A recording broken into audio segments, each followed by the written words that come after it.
Hello, welcome to Conversations on Ichnology. The International Ichnological Association is pleased to offer this lecture cycle to all those interested in ichnology. As you already know, the lectures will take place every last Friday of each month until November, and we will always try to seek a compatible time with most regions of the world so that more and more people can participate. Thank you for joining us for this sixth lecture. Also, thank you to IIA members for their support of our association. The IIA is committed to assisting as many students as possible in participating in IGNIA 2028, and more members are needed to accomplish this goal. Beginning this year, IIA provided new member categories that make memberships more accessible to all. Thus, we invite those who are not yet members to join our association. About today's speaker, Dr. Spencer Lucas is a stratigrapher and paleontologist who has been curator of geology and paleontology at the New Mexico Museum of Natural History and Science in New Mexico in the USA since 1988.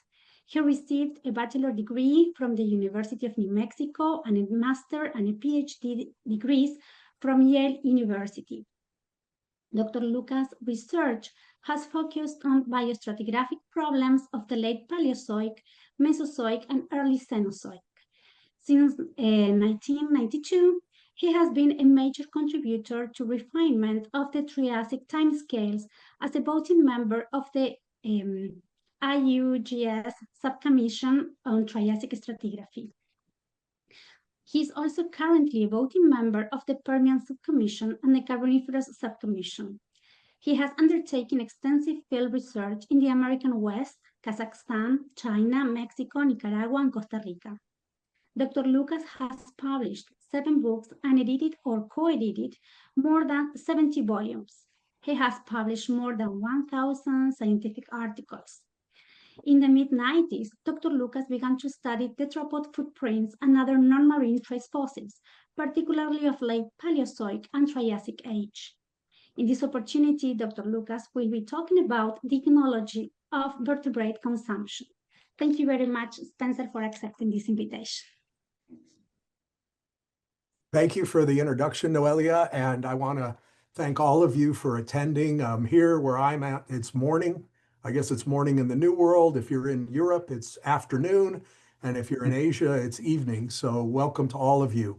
What I'm going to talk about is something that, and I want to emphasize, the work I'm talking about is as much the work of my main collaborator on this, Adrian Hunt, and myself. We both collaborated extensively on studying trace fossils that relate to vertebrate consumption. And I want to go and review that subject, and I also want to hopefully convince you that there are many new frontiers for ichnological research in the study of vertebrate consumption. Let me see, I need to make sure. Well, when you think about vertebrate ichnology, and this is really true, it's mostly been the study of footprints. And the study of footprints by vertebrate ichnologists goes all the way back to the beginnings of ichnology. So you have the work of Edward Hitchcock in the 1820s. There was work done in Europe by Buckland and German savants who studied footprints early in the 1800s, and then even in North America. This is the footprint was described by a guy named Alfred King in the 1840s. It's the first Carboniferous tetrapod footprint that really entered the literature. But it turns out there's a whole other side to vertebrate ichnology that has not much to do with footprints. And it is a huge opportunity, I think, that a lot of people are now beginning to realize. And in 2021, Adrian Hunt and I published a monograph on the ichnology of vertebrate consumption. The talk I'm going to give you is largely based on that monograph. And if you don't have the monograph, it's up on my page in ResearchGate. You can download it for free, or it's even up in Google Books. And so what we tried to do in 2021 was bring together everything we could find that related to the trace fossil record of consumption and try to understand what it's telling us about the history, the evolutionary history of vertebrate consumption, because we all know that eating, feeding, and processing food is one of the most important biological activities of any organism. And I would tell you that the trace fossil record can tell us a lot about the evolutionary history of vertebrate consumption. And it can tell us a lot of things that the body fossil record, the records of bones and teeth, cannot tell us. Now, I was trained, I was initially a vertebrate paleontologist. I actually studied fossil mammals for a PhD. So I've spent a lot of time looking at teeth. And there's an enormous literature on teeth, not just fossil teeth, but modern teeth.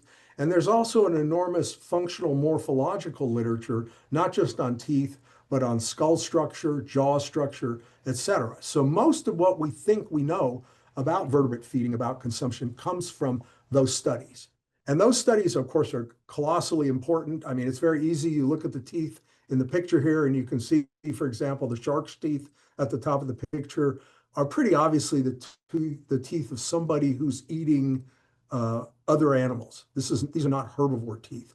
But the problem is when you study teeth and you study jaws, you don't get very specific information about what was being consumed. It's not hard to look at teeth, look at jaws, and say that animal is a herbivore. That animal was a carnivore. But then the question is, what did it actually eat? And I will tell you what it actually ate comes to us from the study of ichnology. And that's a hugely important thing that we don't really get from the body fossil record. So there's an ichnological perspective on vertebrate consumption that's different, I think, from the perspective of looking at bones and teeth. And it tells us things, again, like I've said, that we don't get from bones and teeth. So for example, we know today that almost all herbivorous and omnivorous birds have a crop and a gizzard. They actually swallow they swallow inorganic objects to help them grind food. Well, when did that evolve? How did that evolve? What's going on with that? That we'll never know from looking at teeth and jaws. We have to look at the trace fossil record. The other thing that's really important, and I'll come back to it in a few places, is the trace fossils of consumption. Objects like coprolites, for example, contain inclusions. There are things in these traces that are normally not preserved in the regular fossil record. And this has been pointed out by various people. So a lot of these traces are like little mini Lagerstätten. They're little places where we can find things like fossils of bacteria, fossils of soft tissues, muscle tissues, fossils of fungi and parasites.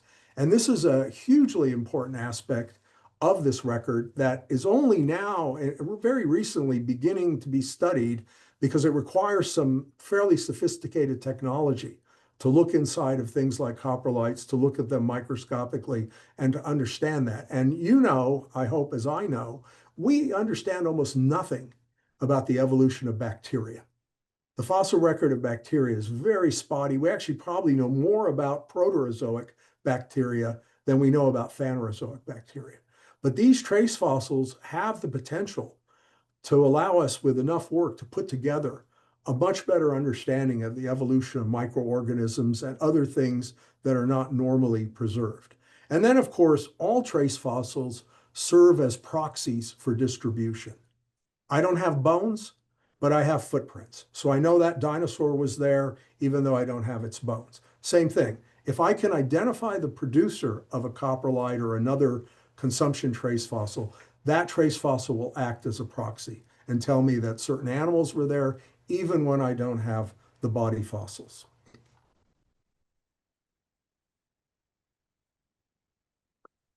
So Hunt and I and others have created a terminology to describe all these objects. I'm going to talk mostly about two things. I'm going to talk about two things that are not shown here, which are dentalites, or what mostly are called tooth marks, because those are marks the animal makes on something else, so they're not in its body.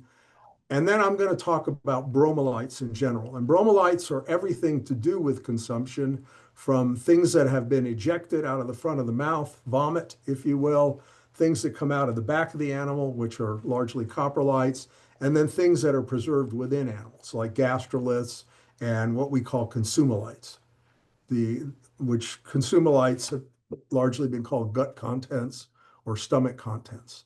So I'm going to review these major groups. I'm going to first talk about dentalites, tooth marks. I want to talk about regurgitolites, vomit. I want to talk about consumolites, food kept in the body. I want to talk about gastroliths, class that are swallowed by animals and kept in the body. I want to talk about coprolites, which is food products that are ejected or passed out of the posterior end of the gastrointestinal tract. And then I'll even briefly talk, there are some other objects that are worth talking about. So here, here's an interesting aspect of this. The study of dentalites or tooth marks is as old as ichnology itself, because William Buckland in England first studied them. And he famously, this guy was a genius, and he did actualistic studies by taking the bones of cows. This is an illustration from Buckland of cow bones. And he got the zoo in London to feed these bones to hyenas. And he looked at how the hyenas damaged the bones. And then he compared it to the damage on bones that were found in what we now know to be Pleistocene deposits in caves in Britain. And what he inferred then was the bones in the caves had also been gnawed on or chewed on by hyenas. So this was really remarkably early actualistic work. The tragedy is there was almost no follow-up. After Buckland, almost nobody did any kind of actualistic work on this until more than a century later, almost a century and a half. And what I will say about tooth marks, dentalites, is, of course, we have a huge actualistic database as well as a fossil database. As I've said, we know a lot about teeth and we understand the structure of teeth. So there's a really good basis when you're looking at dentalites to try to match the mark to the trace maker. And that's for vertebrate paleontology. In invertebrate ichnology, the trace maker is often very ambiguous because you get a lot of homeomorphy. You get a lot of the same trace made by different trace makers. Vertebrate paleontologists approach it a little differently, and we're very big on trying to connect the trace to the trace maker. And I would say with dentalites, we have very strong opportunity to connect many of these marks to the trace makers. When you look at the actualistic studies that have been done recently, they're mostly being done in an anthropological or an archaeological context, because there's big interest in determining, is this mark on a bone something that an animal made with its teeth, or is it a butchery mark made by a human? And you may know, you go all the way back 100 years ago when Raymond Dart proposed what's called the osteodonto-keratic culture of the Australopithecines. So that, in South Africa, you had all these caves with broken bones, et cetera. And Dart hypothesized that the humans or the hominins were hunting or bringing these animals in there and butchering them, et cetera. So there's a big literature on this subject, as you may know. And it's actually been a pretty successful study. This is from a paper by Blumenschein et al. And these are marks made by bone, according to them. If you go back and look at this paper, they then contrast them with marks made by tools, by stone tools or even metal tools. And that's a lot of what we know about modern tooth marks. It's coming from this literature. The problem is we don't have much actualistic study of tooth marks on non-bony substrates. I mean, there are tooth marks or dentalites on invertebrate hard parts, on plants, even on lithic substrates. There are animals that gnaw on rock to get minerals, et cetera. Rodents do this. And we don't have as big of an actualistic database for those kinds of dentalites as we do for the bone substrate dentalites. So when you look at these marks, like I said, you have diverse substrates. You have bones, of course, and even coprolites. You even have tooth marks on coprolites, et cetera. You have to wonder why anybody's biting coprolites, but that's a choice they made, not me.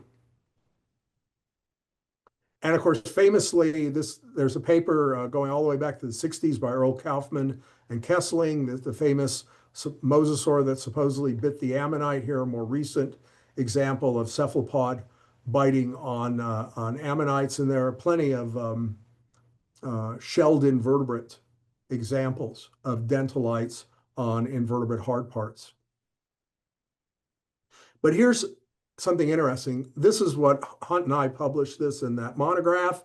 And we looked at, as best we could, the time distribution of all the dentalites we knew about. And we found that the record is very interestingly biased.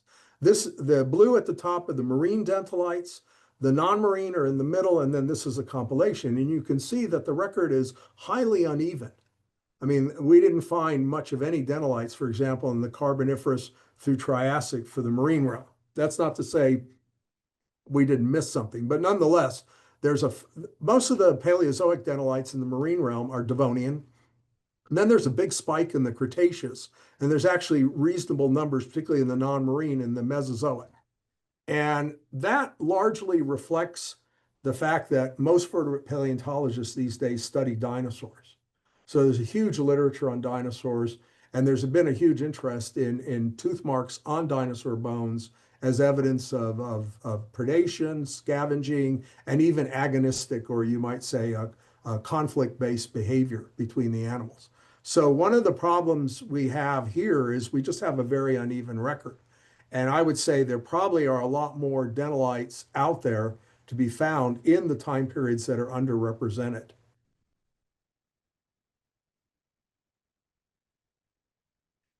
So and I'm big, Hunt and I are big, and I think we all should be on the idea that trace fossils need ichnotaxonomy. I think that's been the trend in the last few decades.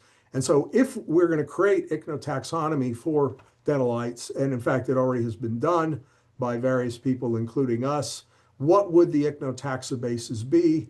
These are substrate ichnofossils, you could say, much like the invertebrate ichnofossils have a substrate-based group, and therefore the substrate itself is an important ichnotaxobase. The marks on bones, et cetera. I'll tell you, it's interesting, the dentalites on plant material are very rare. There's almost no literature on tooth marks or whatever on plant material, on wood. There are a few notable papers. There's a lot of literature on bone and hard tissue, but as I showed in the previous slide, it's still a very uneven record. Orientation, tooth structure, et cetera. This dentalite here is interesting. This is from a paper we published a number of years ago. These are Triassic bones. And here we have part of the inner clavicle of a Metoposaur amphibian, and you can see a set of tooth marks in here that actually match up pretty well with part of a phytosaur dentition. So we think a phytosaur chewed on this bone. But one interesting problem, and Richard Bromley wrote about this, is how do you deal with this?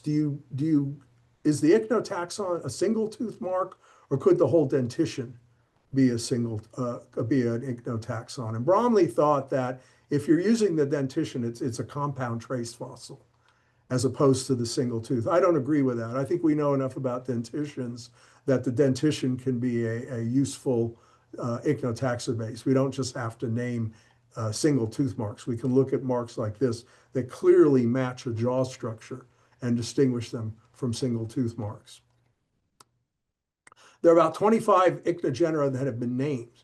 So what happens is after coprolites, these are the most studied trace fossils of vertebrate consumption from a taxonomic point of view. The other groups I'll talk about have almost no, or literally no, ichnotaxonomy. The utility of traces, of course, as I've said already, is in teaching us about behavior and the evolution of behavior. And as you can see here, there's a huge list of uses for the study of dentalites. And I would tell you, in general, most of these uses are not well understood just from the bone record, or not understood at all. I mean, bone accumulation, sure, you understand that from bones, but some of the interactions between animals, agonistic interactions, you're not really going to get that from bones alone. You're going to have some evidence of interaction between the animals, and the tooth mark of the dentolite would be that. So I will tell you, these traces have tremendous potential to teach us a lot about who's eating who, how they're eating, who's fighting with who, et cetera, et cetera. There's a lot of behavioral information that comes from the study of dentalites. Okay, let's talk about regurgitolites, okay? Regurgitolites essentially are fossil vomit, okay? There's something it's food that's either partly or wholly digested, and it's been passed through the oral cavity. It's in American slang, it's called barf, B-A-R-F. It's a nice short word. I think it comes from the German, right? But nonetheless, these are really understudied bromelites. And one of the problems with them, and I've reviewed papers and seen this, it's very hard to know whether you're looking at a coprolite or a regurgitolite. And I've reviewed papers, I reviewed a couple of papers a few years ago where the claim was they were regurgitolites, but there was no real evidence they weren't coprolites. So that's a problem in and of itself. We know that most of these are produced by birds and fish.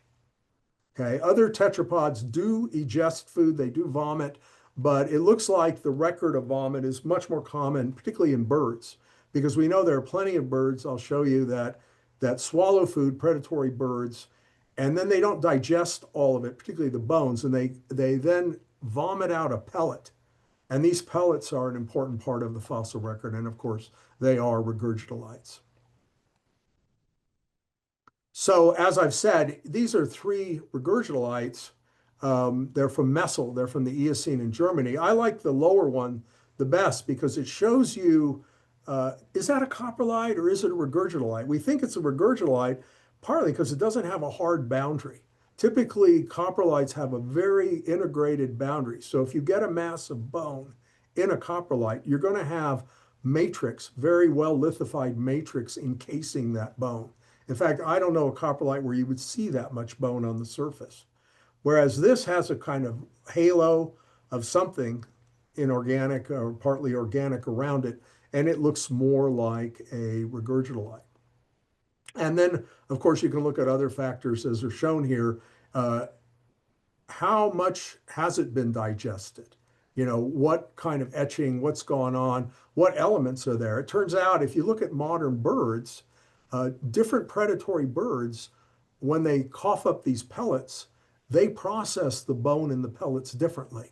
So for example, owls tend not to chop up the bones of what they ate, but hawks and eagles tend to chop up all the bones. So when you look at modern pellets, it's pretty easy to tell an owl pellet from a pellet that's been ingested by a hawk or an eagle based on how comminuted, how broken up the bone material is in the pellet. And of course, the actualistic basis for birds is huge. In fact, one of the things wildlife biologists do is if they want to understand, for example, the rodent population in an area, one way to get after that is just to collect all the bird pellets, break them down and see what kind of rodents are in the pellets and how abundant they are. And there's a huge literature on this sort of thing. Then, of course, there's studies of the birds themselves and how they process the pellets. The lower picture is a broken down pellet, shows you can get a complete rodent skull and lower jaws out of the pellets. And I'll show you in a minute, we've seen this in fossil pellets, that it's amazing the preservation of material. And again, this gets back at the idea that these things can be mini Lagerstätten. You know, they can preserve things that are normally not preserved or are not common. The problem is that if you look at the actualistic literature, once you get away from the birds, we don't know a lot about egestion, you know, like in reptiles or even in amphibians. When we don't understand as much as we need to know. So one thing I would say is all of these traces I'm talking about today need more actualistic research. So, you know, you can, if you have turtles and you can get turtles to vomit and you can study the vomit, that will be a contribution to what we're talking about. There's almost no ichnotaxonomy of regurgitolites. And here we suggest that there are things that might be ichnotaxobases. This upper picture is of a Jurassic. It's mostly frog bones from the Morrison Formation in the United States. And then this is just, we think, just regular ejecta vomit. It's a very amorphous, maybe it has a slight boundary around it. This one below, which we published in 12, is a definite owl pellet of Oligocene age.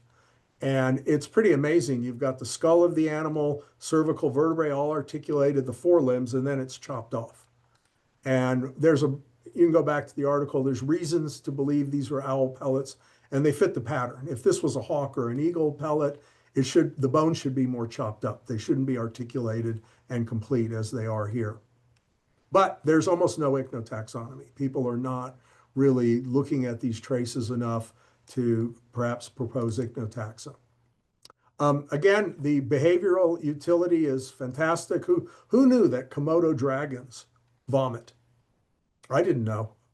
We found these images on the web showing a snake vomiting. Again, you get a lot of potential uses here. Of course, you get understanding of who's being preyed upon, what's going on with the digestion, et cetera. And of course, you have proxies of biotaxa and the Lagerstätten and other behaviors. So these traces can teach us a lot about vertebrate behavior. Okay, let me move on to consumulites.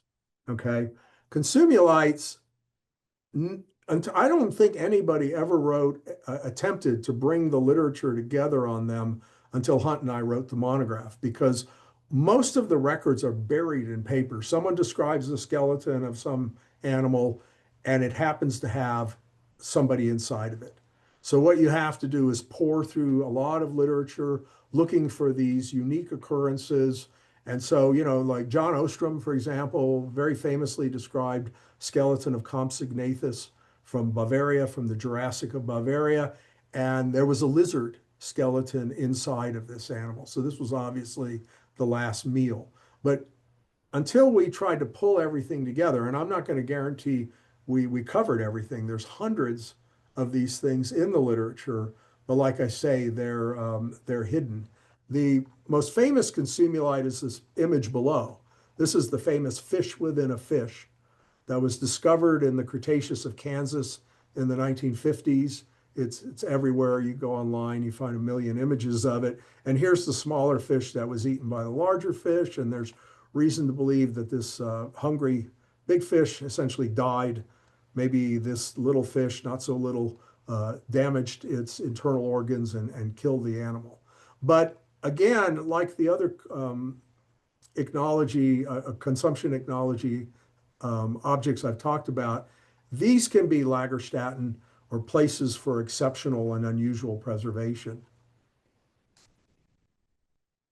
If you look at the record of consumulites as we did, you find that most of them are in fishes or marine reptiles. These are ichthyosaurs from England. They're on display at the Natural History Museum in London. And you can see the stomach contents here, the big mass. And then here you even have, these guys were eating each other. They were cannibals. And so you even have ichthyosaur bones, vertebrae within the abdominal cavity of a larger ichthyosaur. And like I said, there's been very little synthetic literature. What Hunt and I did, I think, is the first time anybody tried to synthesize it, but much more can be done. Let's look at the record again. It's very much biased, as I showed earlier. You have big Devonian records, and then you have a big Cretaceous spike marine. In the non-marine realm, again, a lot of this record, which is the bulk of the non-marine record, I think is being influenced by the fact that dinosaurs are so popular and people are documenting all of this. So again, there's a huge potential to look for more records in some of the time periods that are underrepresented. So what might the ichnotaxa bases be? This is what we suggest, maybe the location and the digestive tract, of course, the morphology, what's there, how much it's been processed, digested, but there's very little ichnotaxonomy on consumulites. There have been a few that have been named, but there hasn't been much study and much effort to organize this record ichnotaxonomically. The utility, again, these are Jurassic fishes from New Mexico. You can see the actual gastrointestinal tract is preserved, and it turns out if you get in with a microscope, these fish were eating ostracods. They're just full of ostracods. So we get direct evidence of what the animal ate. And that going back to my first remarks, we don't get that from teeth and jaws. We don't know, oh, these fish were eating small things or they were predators or whatever, fine. But we know these fish were eating ostracods. And that's not to say that's all they ate, but we have prima facie evidence of the diet. Gastroliths. Uh, Gastroliths have been called stomach stones in the ornithology literature, the modern ornithology literature. If you get into that, they're referred to as grit because almost all birds, and particularly domestic birds, only swallow sand-sized particles. But you know, these terms stones and grit don't really have precise meanings. But the first fossil gastroliths were actually identified in the 1700s, but nobody started to really study them until the 1900s. And the biggest misconception about gastroliths is that these highly polished stones, which have no skeletal association, are gastroliths. I mean, there's even literature claiming that drop stones, and drop stones are things that fell off of icebergs or whatever, that they're actually gastroliths. And they have no skeletal association. High polish does not make a gastrolith. We've actually known this for about 100 years, but most people have chosen to ignore the early literature that disproved high polish. What Hunt and I argue is that we need to get away from terms like grit and stones because they don't really have a precise definition. Instead, we would rather use the Wentworth grain size scale.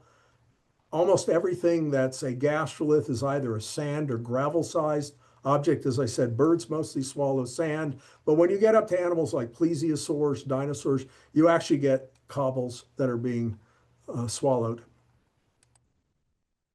It turns out the actualistic basis is very interesting, and I didn't know this till we did the research, but if you're raising chickens in a farm, you have to feed them grit.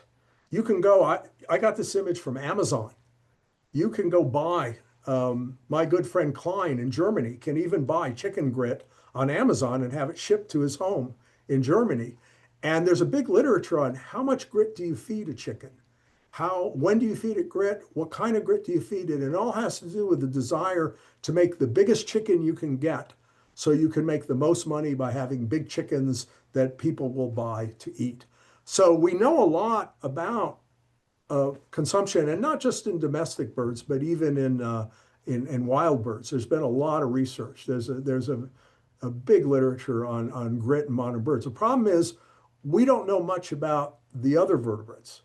And the other vertebrates today who swallow quote unquote stones are mostly pinnipeds, marine mammals. And it's thought that they're not swallowing it as an aid to digestion. Birds do that, but they may be swallowing it for buoyancy control. And then if you look at the crocodile literature, there's a big argument that has never been resolved. Are crocodiles swallowing clasts for buoyancy, or are they swallowing it to help process food? It's not clear. And that has implications for the fossil record as well.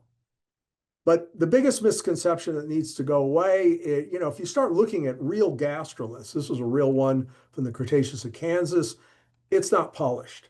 If you look at these supposed gastroliths, which came from the diplodocid sauropod, it's called Seismosaurus, they're not all polished either, and they look just like sedimentary clasts in the same formation that are part of a conglomerate. So I'm not going to tell you that the isolated clasts that are found that are called gastroliths, I'm not going to say all of them are not gastroliths. I don't know that, but I'm not going to stick my neck out and say they are until I see a skeletal association. And I don't think anybody should be looking at isolated polished clasts and saying they're gastroliths. We published a paper in an archaeology journal because archaeologists do this. They get these polished stones at archaeology sites. There's no bones, there's no nothing. And they're like, oh, the people were hunting and eating birds and they threw the gastroliths away. That's more than I think can be said. It turns out if you look at the fossil record of gastroliths, they're most common in marine reptiles and plesiosaurs in particular. Here you see some gastrolith masses from Kansas. You'll notice they're very variable in size. There's a lot of angularity in class. Not all of them by any means are polished. How do you polish a stone in your intestinal tract? I mean, there are papers, this is embarrassingly bad stuff in the literature that somehow the acids of the stomach will polish these stones. They'll polish quartz. I don't think so. No way. And then what do these stones do if they're in there in a group? They bounce against each other. They scratch each other. They etch each other. You'll see that. And Oliver Wings, a German paleontologist, he created an artificial gastric mill. He essentially had a tumbler and it wouldn't polish stones. So we need to forget about this idea that high polish makes a gastrolith. You've got to have a skeletal association. This is a skeleton, a very famous dinosaur, Caudipteryx from the early Cretaceous of China. And you can see the red arrows pointing. This animal has a huge basket of stones of clast in its gut.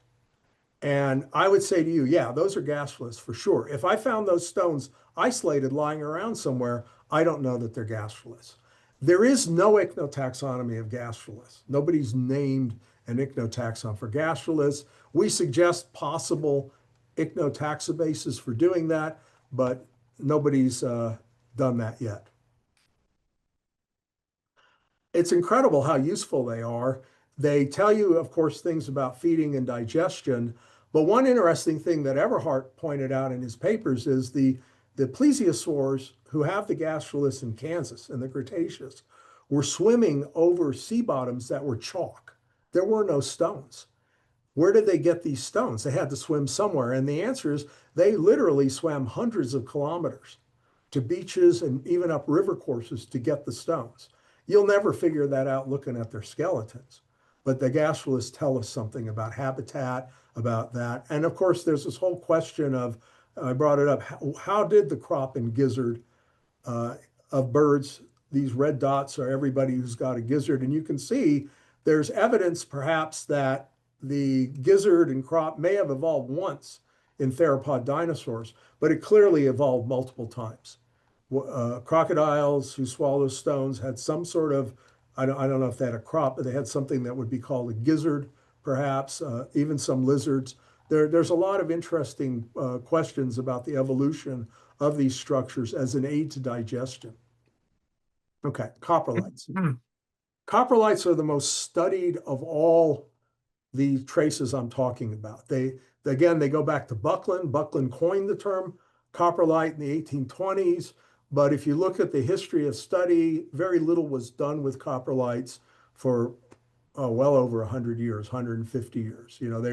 They've generally been regarded as curiosities. I was in the field one time with a famous vertebrate paleontologist, I won't tell you who, and we were looking at a Permian bed with coprolites, and he said, we should collect these things and make jewelry out of them. That's how much of a curiosity some paleontologists consider them. But one of the biggest problems with coprolites, the picture here is of a bunch of Triassic coprolites, is identifying the producer. I mean, I think denolites, it's not so hard to identify the producer. But coprolites have always suffered from the fact that, who made these things? And without that knowledge of who made them, the interpretation is more limited. Well, now, there's a huge actualistic basis for understanding this stuff. And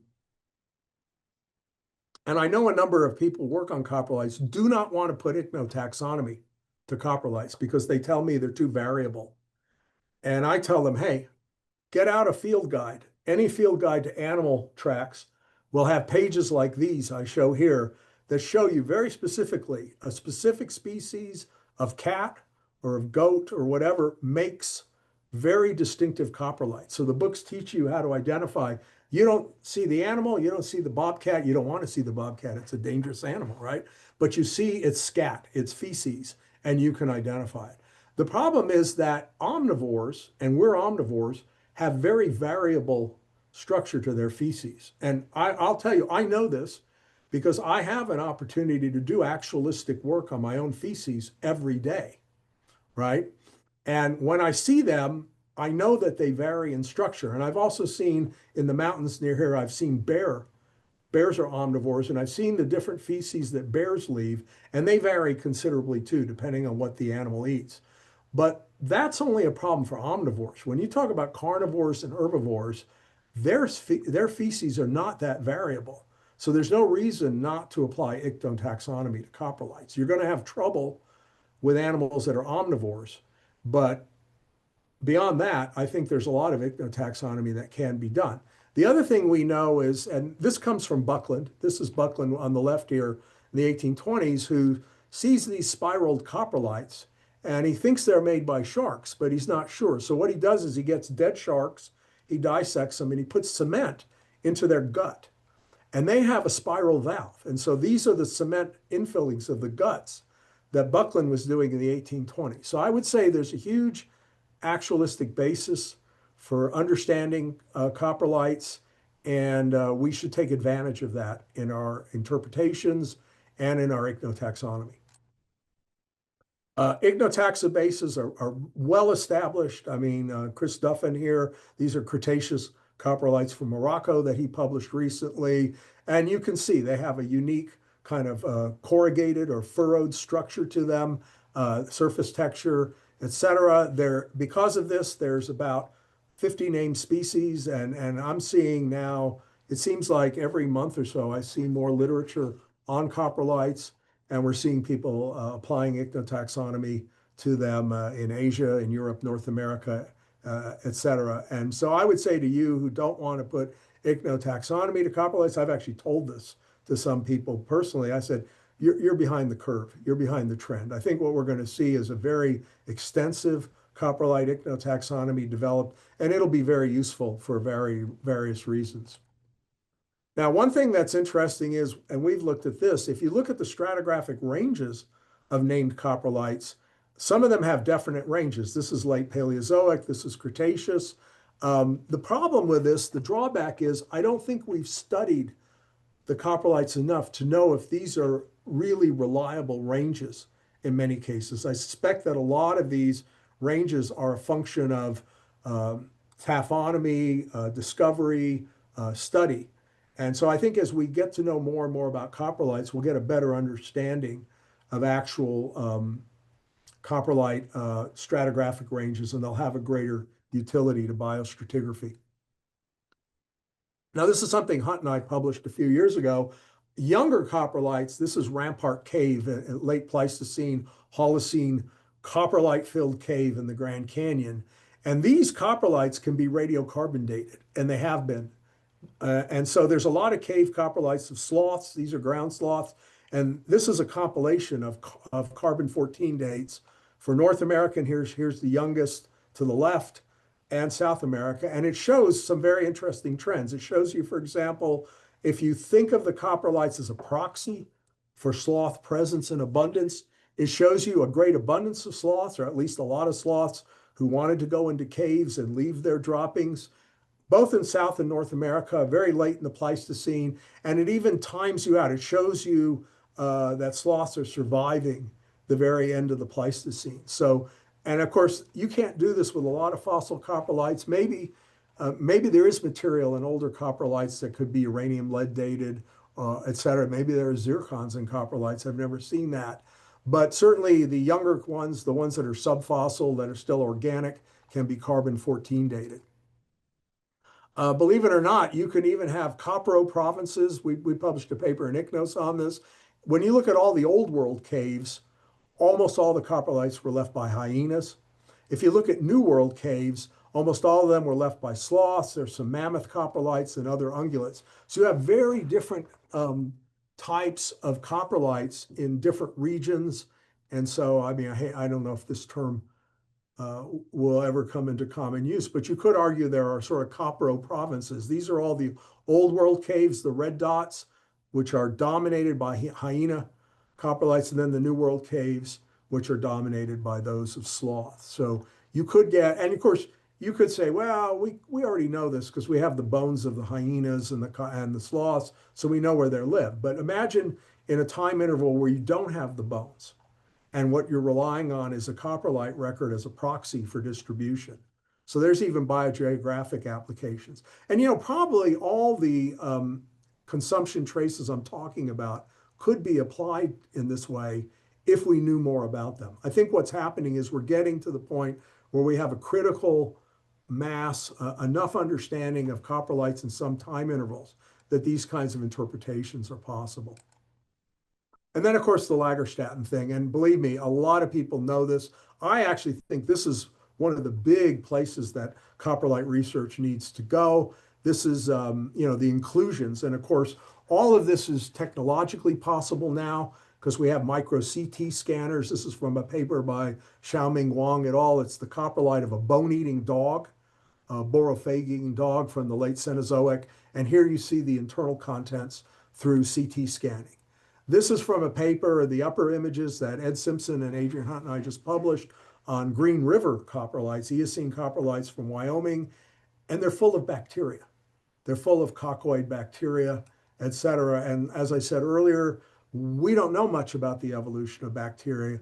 I think what we're going to learn about the evolution of bacteria may come largely from studying coprolites and other consumption trace fossils in this way.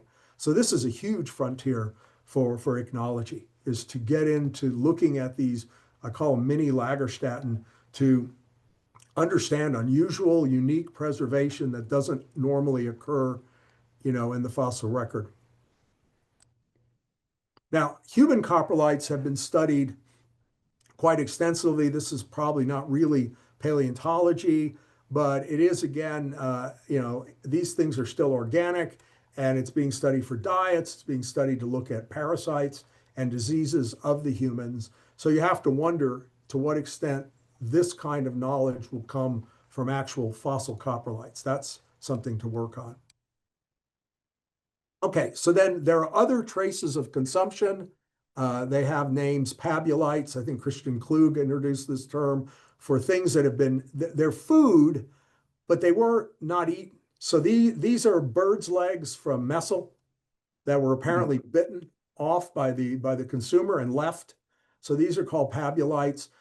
Any kind of material that's been digested, these are bones from the Cretaceous of Kansas. They're very etched. You can see the spongy structure. Those are called digestolites. And then this is an interesting one, micturolites, which are considered to be marks left by urination. And they're quite rare. But these traces are really little studied. There's much to do with them. So this is a diagram Hunt and I put together in the monograph where we try to summarize sort of the big trends in evolution, taphonomy, and ichnology.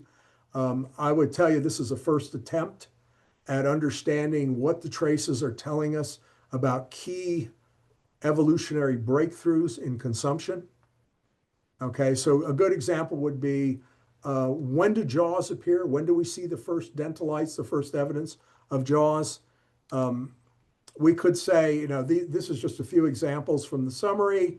One of the interesting ones to me is there's a bunch of ichnological evidence of durophagy in the Paleozoic. There are broken up crinoid ossicles, shells that were chewed up by early fish, by placoderms or whatever. And it's very interesting because those people who think there was a Mesozoic marine revolution, you probably heard that phrase. Pat and I wrote a paper, I'm happy to send it to you. There was no such thing as a Mesozoic marine revolution, is what I would tell you. And one of the big pieces of evidence is there was a lot of durophagy already going on as far back as the Devonian. How do we know? We get it mostly from trace fossil evidence. So I would say to you that, again, the Ichnology of Vertebrate Consumption has a lot to teach us about key events in the evolution of vertebrates. And it's really been understudied and underutilized. So what is the future? Okay, we need to better understand what strange organisms, what extinct and unusual organisms we're eating. That's why I put this picture here. To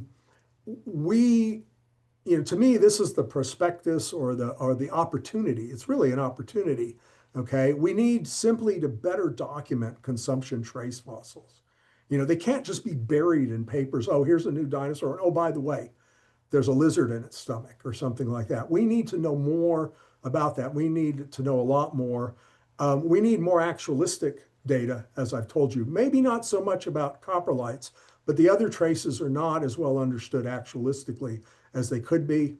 We need more ichnotaxonomy because ichnotaxonomy simply gives us a language by which we can communicate with each other. If I write a paper on coprolites and I say, okay, this is morphotype A and this is morphotype B and morphotype C, and then you write another paper about different coprolites and you say A, B, and C, they may not be the same. But if I actually put ichnotaxonomic names to these things, then it's unambiguous what we're referring to. So I would say to you that what I would challenge any and all of you to think about is, I don't want to say stop studying footprints. They're very important, but there's huge opportunity. There's huge information and understanding that'll come from better studying these traces. So that's the end of my talk. I want to thank you all for your attention, and I think we have time for some questions if there are any. Yes, we have time. Thank you very much. It was a great talk. So if anybody has a question, please, you can open your microphones or include that in the chat.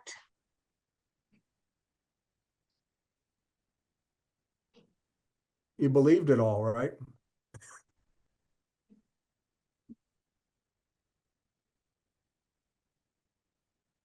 Maybe some have already run off to start studying coprolites and regurgitolites, et cetera, Well, I have a question since, and it concerns coprolites. I've always been a little perplexed for why they preserve the three-dimensional shape of excrement so well, and they don't show evidence of extreme compaction, even though they must have been probably 60% water or something like that. So they must record extreme early cementation. Yeah, that's a very good point you bring up. I didn't say this because I didn't want to get into it. The other thing about coprolites, though, is probably 90% of coprolites were made by predators. So they usually have a high content of phosphate in them from having consumed bone. And that ensures a rather quick mineralization. They're durable to begin with. And you're right, most of them are three-dimensional. We published a paper recently with our colleagues in Morocco on Triassic coprolites from Morocco, and we talked about this. You're right, they must be very durable. They must lithify or at least become hard very quickly. And it's easy to understand that if they're full of phosphate. The other thing, though, that brings up too that I didn't mention is, footprint fossils, ichnofossils, are almost never transported or reworked. They can't be. But coprolites can. Coprolites are often transported in fluvial systems. They can be reworked. And that's because of what you draw attention to, because they're very durable. So, when you look at the range of facies in which you're going to preserve footprints, it's much narrower than the range of facies in which you would preserve coprolites, simply because coprolites can be moved and or reworked into facies where they were not originally deposited. But yeah, I think, and that the last thing I'll say about that is it is a problem for the coprolite record that so few herbivore coprolites are preserved. And that's largely because not only is the fecal mass not well indurated or consolidated, but it's also because it's usually full of bacteria that then consume parts of it. I know, like when I go out in the field here in the American West, I see coyote feces all the time. And much of it is very white. It's full of phosphatic material from the bone that the predator or scavenger is consuming. But yeah, that I think, does that answer kind of what you brought up? It is. I have this. I agree with the questions and your observations there. Regarding coyotes, we have them here. I'm in Dallas, Texas, and here I can tell it's coyote because it's full of fur. I don't usually see too many bones, but I don't take them apart. But they're and an awful lot of seeds. So it really shows they are good omnivores. We have apparently some shrubs and trees that produce good seeds for them to eat. Mm-hmm. And you get a completely different looking. I kind of wonder there. That's an interesting thing to bring up. Same species, perhaps a very, very different looking coprolite, depending on what their diet is in any particular area. Well, coyotes have extended their range. I mean, they even live in the suburbs of Chicago now. And I see them here in Albuquerque. I've seen coyotes in town, and you have them in Dallas. So I would say to you, you have a remarkable opportunity to do actualistic work on coyote feces right in your backyard. Yeah, I mean, we should get started with that. Yeah, because here there's some very particular distinctive seeds that they love to eat and almost always show up in the coprolites. And the coyotes are very cooperative because they love to poop in the middle of biking, hiking trails.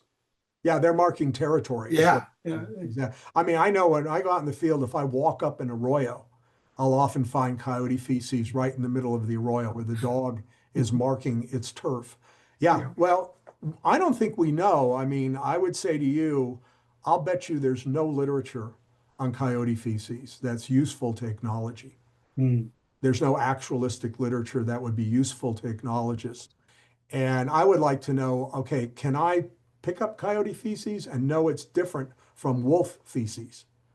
Mhm. Okay. I mean, wolf is a bigger dog.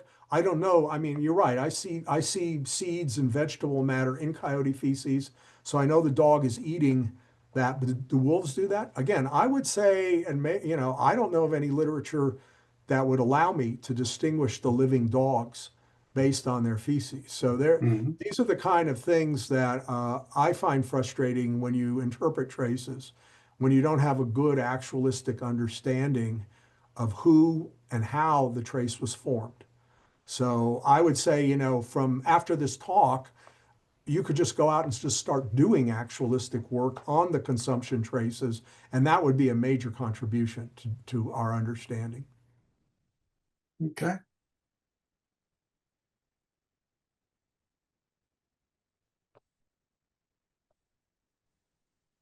Any other question or comment?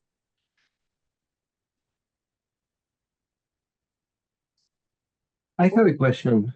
Um, do you see me? Yeah. Yeah. Yes. Yeah.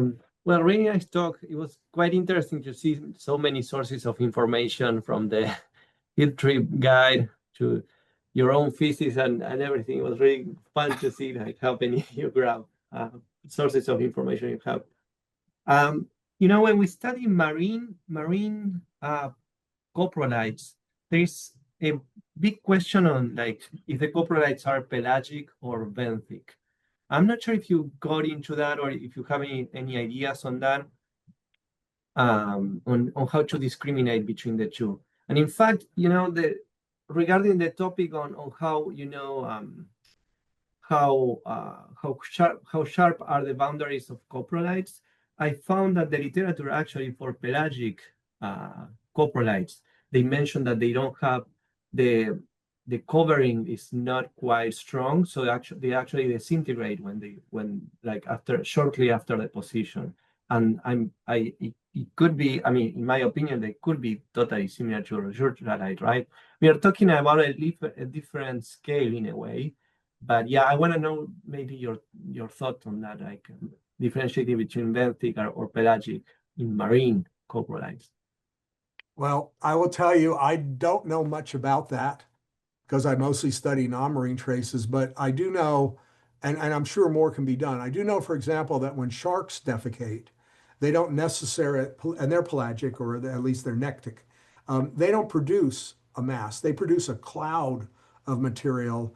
And a few years ago, we described what we thought was such a cloud from the Pennsylvanian of New Mexico, where we had a jaw fragment and other bones in a loose association, and of course you could argue maybe it was a regurgitolite, but yeah, I don't know what to tell you about that. I don't know much about it. I don't know. I've never seen much in the way of actualistic understanding of that. And you're right, if it isn't coming out as an integrated object that would then fall to the bottom and be preserved, it might not be easy to recognize a coprolite. You might find debris on the seafloor that was defecated, but it didn't retain its integrity, in the water. So, yeah, I would say, and maybe I'm just ignorant. I've seen some papers recently, I think by some Italian ichnologists on coprolites that they attributed to whales, to cetaceans.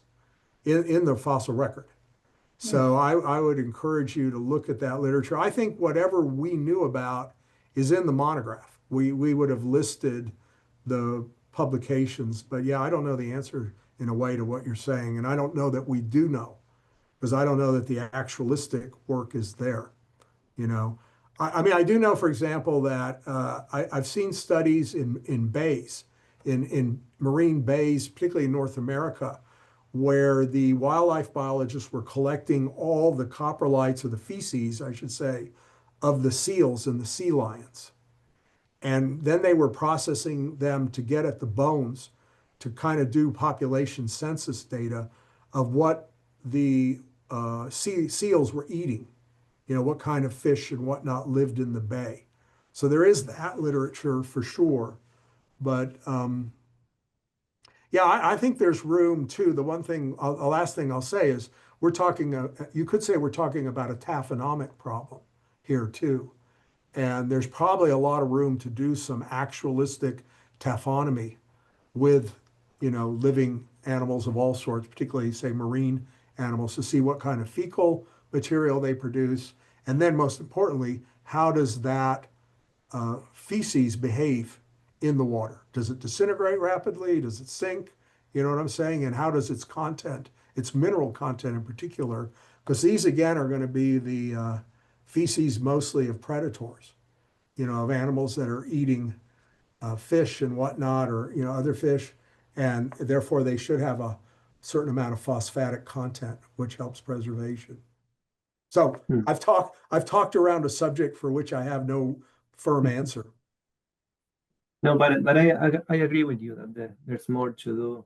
There's so many questions over there. In black, you know, in black shale is a big question because you find coprolites, but you never know if they are pelagic or benthic. And you know, if they are benthic, you can tell that the bottom was oxygenated. If they are pelagic, it's a different story. So it's actually quite an important question over there. Well, and you know, you should know, or most of you know, that it's a huge breakthrough. You have a trace fossil, whether it's an invertebrate trace or a vertebrate trace, and then somebody finds a living animal making that trace. And it's a huge breakthrough in understanding to have that actualistic basis. I mean, and I've had this in my own work. I mean, we wrote a paper in Ichnos in 2013, my collaborators and I, on a trace fossil called Spheripus. It's a horizontal burrow which has kind of palatal edges to it. And when I first saw this thing, I thought, well, this is like Ophiomorpha. This is some crustacean or arthropod packing fecal pellets.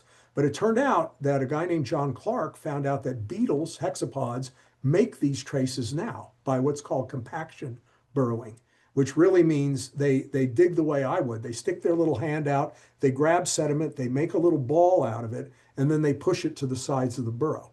So we understand, and you know, what's his name, Fedorko in South America, when I was at ICNIA last year, and he had written the paper before, they found out that mole crickets do this as well. And so this kind of, you know, actualistic work is ultimately, without that, there's a big limitation to what we can say about traces. And that's why for vertebrate traces, I always say, you know, we're in a much better position, I think, than the invertebrate trace people, because we also go after the trace maker. So if you know the trace maker and you know how the trace was made, boom, you can talk about behavior, biology, evolutionary history, etc. You know, when you get something like Paleoficus, which is just a horizontal burrow that can be made by a worm or a beetle or God knows what, there's a lot of things you can't say about that burrow because there's no specificity to the trace maker. What we need is more specificity to how it's being made and how it's being preserved. So that's good. I agree with you on that. Well, thank you. Thank you.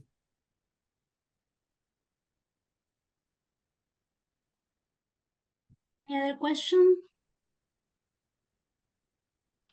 You have a lot of comments in the chat, Spencer.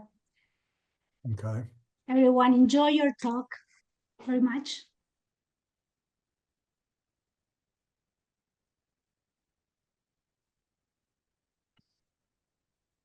Okay, so, well, I would like to, we have a new, okay, thank you. Thank you everyone for being here today. We have a YouTube channel, so we are going to upload this talk probably the beginning of next week.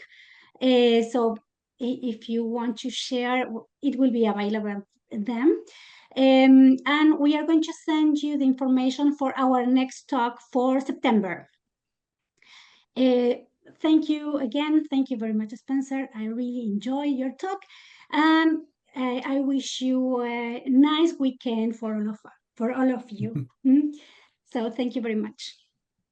Thank you. And I would encourage everybody again, if you want that monograph, it's on my ResearchGate page, free download, or it's on Google Books. And you can download it either way and study it. And of course, I'm going to give Noelia the actual talk. When I save the talk as a PDF, it's small enough to email. So you can get the actual talk as a PDF. And if you have any problem with that or the monograph, just email me and I'll help you access this information. My hope is all of you will start studying the ichnology of vertebrate consumption. Thank you. Okay, thank you. Thank you. Bye-bye.